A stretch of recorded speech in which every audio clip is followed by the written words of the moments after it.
Yigitim cho'pisini bir opamga, bir menga tutardi. Biz bir-birimizdan qizg'onib so'rardik. Chunki u meni sevgan yigitim bo'lsa, opamni esa. Assalomu alaykum aziz do'stlar. Kanalimizga xush kelibsiz. Sizlar bilan yana birga ekanimdan juda xursandman.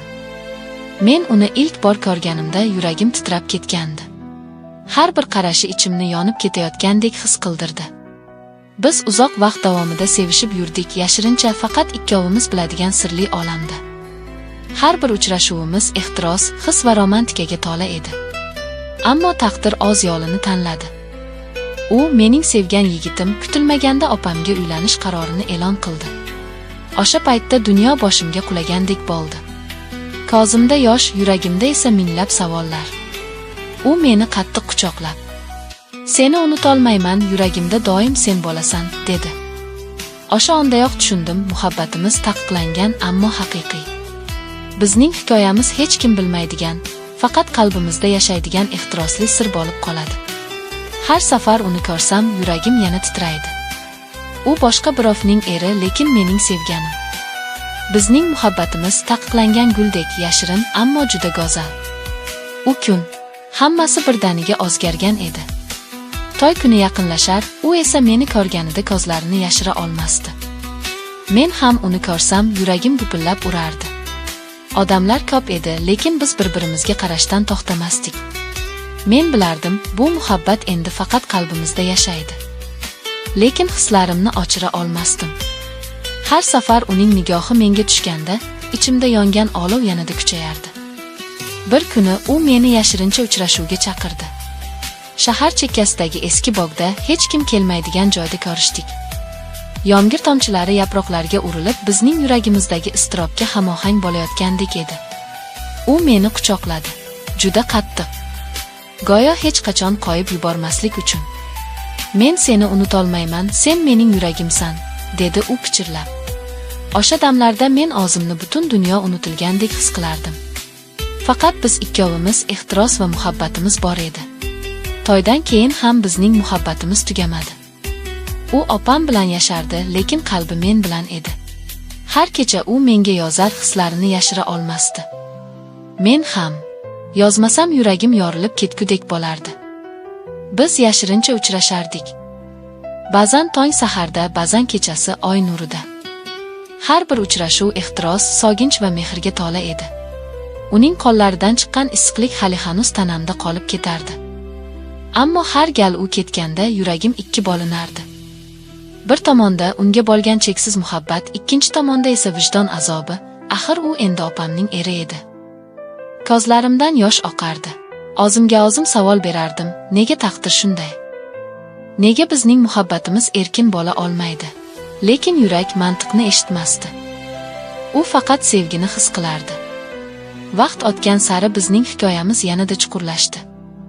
Har uchrashuvimiz oxirgi uchrashuvdek qadrli bo'lar edi.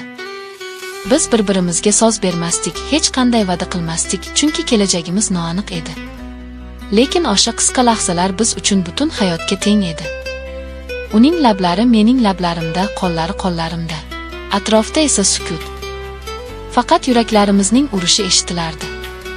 Bizning muhabbatimiz yashirin sir, uni hech kim bilmasdi. Lekin u mening butun hayotimni egallab oldi. Ba'zan shunday o'ylardim, balki bir kun kelib u hammasini tashlab faqat meni tanlarmikin. Lekin bu faqat orzu edi, kim go'zal tuyg'u edi. Shaharda sokin tun edi. Derazam oldida o'tirib, oynadan tushayotgan oy nuriga qarab o'ylanardim. Yuragimda esa birgina his bor edi, sog'inch. Telefonim jimjit edi, lekin ichimdan bilardim, u albatta yozadi. Kutilmaganda telefon chirog'i yondi. "Men seni ko'rishni istayman", deb yozibdi u. Shu so'zlarni o'qiboq yuragim tez ura boshladi. Unga qarshi chiqa olmadim, baribir borardim. Biz yana o'sha eski bog'da uchrashdik. Shamol barglarni shitirlatardi, havoda esa kuzning sovuq nafasi bor edi. Lekin uning quchog'i meni butun dunyodan himoya qilgandek edi. "Seni ko'rmasam yasholmayman, nega taqdir bizni ajratdi", dedi u titrab. Men esa boshimni uning ko'ksiga qo'ydim. Yurak urishi eshitilib turardi. O'sha urish mening hayotimning eng go'zal musiqasi edi. Biz bir-birimizdan uzoqlasha olmadik. Uning qo'llari yuzimni silardi, lablari esa mening lablarimga tegdi. Atrofda shamol, daraxtlar, tun qorong'usi. Lekin bizning olamimizda faqat muhabbat va ehtiros bor edi. O'sha onlarda vaqt to'xtab qolgandek tuyulardi. Har bir qarashida, har bir quchogida men o'zimni butunlay boshqa dunyoda his qilardim. Bu dunyo faqat bizniki edi. Ammo tong yaqinlashar, u ketishga majbur bo'lardi. Men esa qotib qolar, ko'zlarimdan yosh oqardi. Chunki bilardim, ertaga u yana opamning yonida bo'ladi. Bir kun kelib hammasi o'zgaradi, faqat sabr qil, derdi u meni ovutib. Men esa ichimdan yiglardim, qachon biz erkin bo'lamiz? Biz bir-birimizga maktublar yozardik. Yozgan har bir satr yurak qonimizdan yozilgandek edi. Men yozardim, seni sevim, seni unutolmayman, sensiz hayotim xazon. U esa javob qaytarardi, sen mening qalbimning yagona egasisan, hatto yonimda boshqa odam bo'lsa ham, yuragim faqat sen bilan. O'sha maktublar men uchun eng qimmatli xazina edi. Ularni yostiq tagimda yashirib qo'yardim. Har oqshom o'qib ko'zlarim yoshga to'lardi. Kunlar o'tardi, lekin bizning muhabbatimiz sonmasdi. Aksincha, har bir uchrashuvdan keyin u yanada kuchliroq bo'lardi. Lekin men ichimdan azoblanardim, opam bilib qolsa-chi?